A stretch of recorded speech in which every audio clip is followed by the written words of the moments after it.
అస్సలాము అలైకుం వరహ్మతుల్లాహి వబరకాతు. అల్హమ్దులిల్లా. మొహర్రం యొక్క పవిత్రమైన నెల మన ముందుకు రానే వచ్చింది. కానీ మొహర్రం యొక్క నెలలో చాలామంది కొన్ని అపోహలు, కొన్ని తెలియని విషయాలు, ఇస్లాం ధర్మంలో బిదాత్ యొక్క పనులు అంటే కొత్త కొత్త విషయాలు, ఏ పనులైతే ప్రవక్త ముహమ్మద్ సల్లల్లాహు అలీహి వసల్లం గారు మనకి తెలియజేయలేదో, ఏ పనులైతే ప్రవక్త గారు మనకి చెప్పలేదో ఆ పనులన్నీ కూడా చేయడానికి సిద్ధపడుతూ ఉంటారు.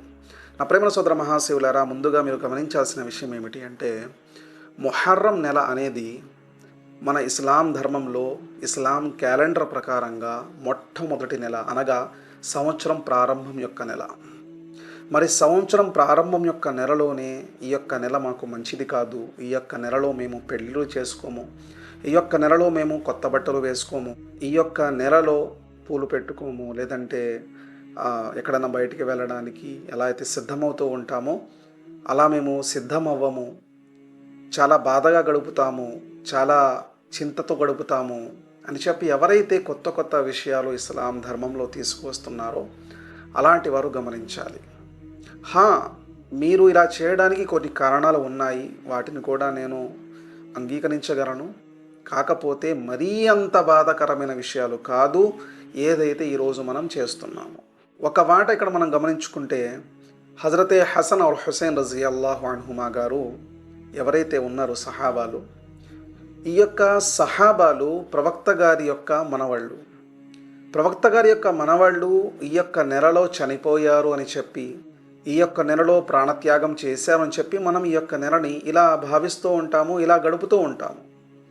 మరి ఒక మాట నేను మిమ్మల్ని అడుగుతున్నాను, ప్రవక్త గారి యొక్క స్థానం ఇమామే హసన్ ఔర్ హుసేన్ రజియల్లాహు అన్హుమా గారి కన్నా తక్కువ ఎక్కువ? ఏ ప్రవక్త గారితో అయితే మన యొక్క జీవన విధానం ఉందో, ఏ ప్రవక్త గారి ద్వారా అయితే మనం స్వర్గానికి వెళ్తామో, ఏ ప్రవక్త గారి ద్వారా అయితే ఈరోజు మనం కలిమా తొయ్యిబా లా ఇలాహ ఇల్లల్లా ముహమ్మదు రసూలుల్లాహ్ కలిమా చదివాము, ఈ యొక్క కలిమా బరకత్తో స్వర్గానికి వెళ్తాము, అల్లాహ్ని చూస్తాము, చాలా ఉన్నతమైన స్థానాల్లో మనం ఎదుగుతాము. మరి అలాంటి కలిమా తెచ్చిన ప్రవక్త గారు ఏ నెలలో అయితే చనిపోయారో ఆ నెలని మనం పట్టించుకోము. అంటే ఒక మాట చెప్పారండి, ఆ నెల పట్టించుకోండి అని కూడా నేను చెప్పట్లేదు.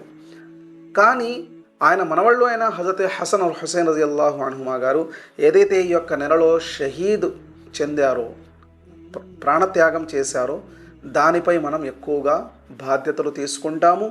ఆ యొక్క పూర్తి నెలని మన్హూస్ అనగా చెడు నెల, లేదంటే బాధాకరమైన నెల, లేదంటే అశుభకరమైన నెల అని మనం భావిస్తున్నాము. చూసారా, ఇదే మనలో ఉన్న పెద్ద తప్పు అన్నమాట.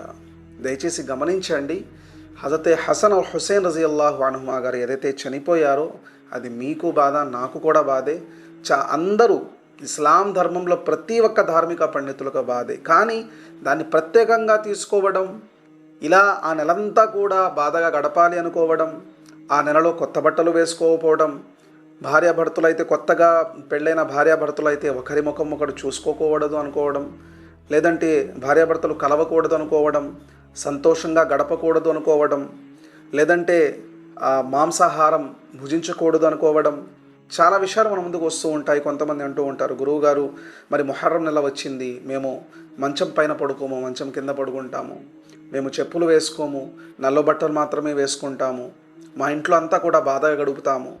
అలాగే కొంతమంది శరీరం పైన గాయాలు చేసుకోవడం. మీరెంత బాధపడుతున్నారో అందరూ ఇస్లాం ధర్మంలో ప్రతి ఒక్కరు అంత బాధపడతారు.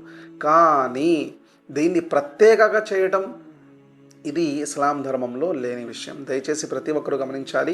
మొహర్రం సందర్భంగా ఏదైతే మొహర్రం నెల మొదలైందో, అల్హమ్దులిల్లా, ఈ మొహర్రం నెలలో హజరత్ హసన్ ఔర్ హుసేన్ రజియల్లాహు తఆలా అన్హుమా గారికి ఏదైతే నష్టం కలిగిందో, ఏదైతే వాళ్ళు ప్రాణత్యాగం చేశారో అలాంటివే ఇంకా మంచి పనులు కూడా ఉన్నాయి, వాటిని కూడా మనం గమనించాలి.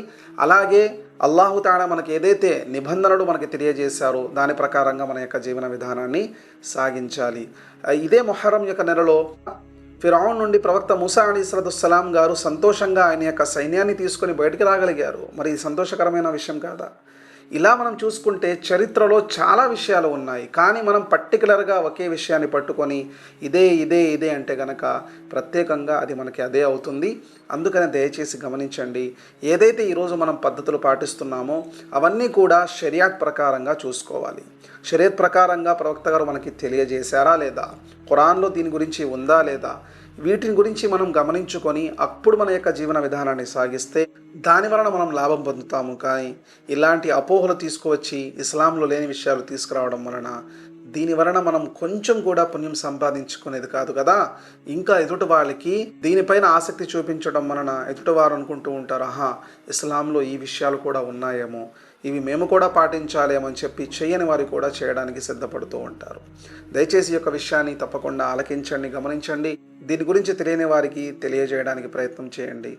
జజాకుముల్లాహు ఖైర్. అస్సలాము అలైకుం వరహ్మతుల్లాహ్.